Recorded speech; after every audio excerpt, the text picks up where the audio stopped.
নবীজি সাল্লাল্লাহু আলাইহি ওয়াসাল্লাম বসে আছেন। এমন সময় ইয়ামেন থেকে এক মহিলা আসলো। আসার পরে নবীজির জন্য একটা হাদিয়া নিয়ে আসলো। হাদিয়াটার নাম হচ্ছে বুরদা। বুরদা হচ্ছে এমন একটা চাদর যে চাদরের পাশ দিয়ে নকশা করা। আল্লাহ নবীর কাছে এসে বলল, ইয়া রাসূলুল্লাহ, এইটা আপনার জন্য হাদিয়া। নবীজি এমন ভাবে ওই বুরদাটা গ্রহণ করলেন। বুখারীর হাদিসের মধ্যে আসছে ৬০৩৬ নম্বর হাদিস।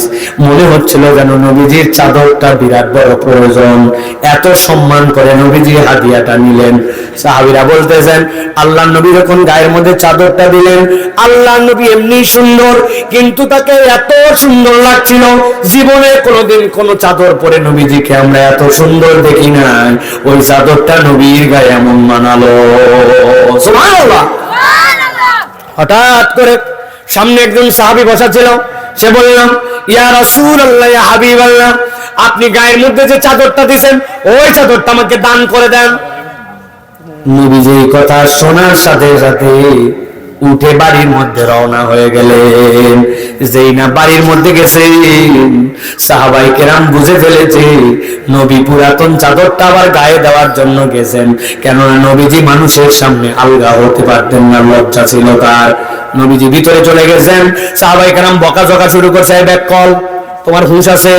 নবীজিকে এত সুন্দর মানালো, কেবল দিল, একবার পরে এখনো শেষ করতে পারেন নাই, তার আগেই তুই চায়ে বসলি, তোর হুঁশ নাই।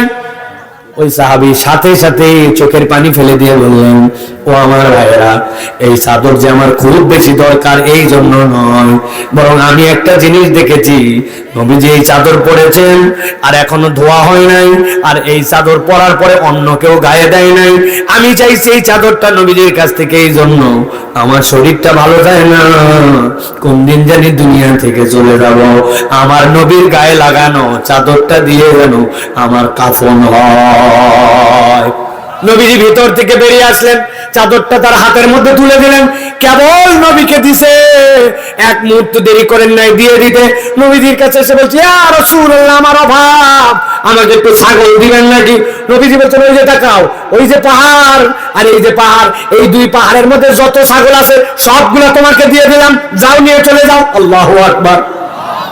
এক ছাগল ১২,০০০ টাকা দাম যদি বলা হয় মাদ্রাসার জন্য দান করো, কলিজা পুরে সেন্দা হয়ে যায়, ১০ টাকা বের হয় না। অথচ নবী ছিলেন দানবীর, তার উম্মত হয়েছে ১ নম্বরের কৃপণ, ঠিক না? সবচেয়ে কম কিছু পেয়ে সবচেয়ে বড় কতটুকু দেওয়া যায়। শেষ হাদিস আমার, নবীজি সাল্লাল্লাহু আলাইহি ওয়াসাল্লামের কাছে এক মেয়ে আসছে, এতটুকু একটা বাটি, বাটির মধ্যে খেজুর আর শশা নিয়ে আসছে। বলেন তো এতটুকু বাটির মধ্যে কয়টা খেজুর হতে পারে? ৫, ৭, ১০টা। আর একটা শশা নিয়ে আসছে নবীজির জন্য। শশা দিয়ে খেজুর নবীজি পছন্দ করতেন। আপনাদের যাদের শরীর ভালো হয় না, স্বাস্থ্য ধরে না, কেন জানি শরীরের রোগ বালাই যাচ্ছে না, শশা দিয়া খেজুর খাবেন, বাচ্চাকে খাওয়াবেন, উপকার আছে। নবীজির কাছে ওইটা দিছে। যেই না দিছে, নবীজি খুশি হয়ে নিছেন ৫, ৭টা খেজুর আর সাথে একটা শশা। নবীজি সাসামের পরে এটা ঢেলে রেখে নবীজির কাছে অর্নামেন্টস, অনেক ধরনের মালা, আংটি, এইরকম সোনার একটা গামলা ছিল, যেটা নবীজি ওইখান থেকে নবীজি মুঠ ভরে তুলে ওই বাটির মধ্যে ভরায় ওই মহিলাকে দিয়ে দিয়েছেন। যেই নয় মহিলাকে দিয়েছে, মহিলা ঘাবড়ায় গেছে, এইটা কি আমার সাথে সত্যি নাকি? আমি আশ্চর্য, কয়টা খেজুর আর কয়টা শশার বিনিময়ে আল্লাহ নবী এইরকম ভাবে দান করতেন, হাদিয়া দিতেন। অতএব আপনি যদি আল্লাহর কাছ থেকে ক্ষমা পেতে চান, কখনো কৃপণ হবেন না, সাধ্যের মধ্যে দান খয়রাত করতেই থাকবে, ঠিক না?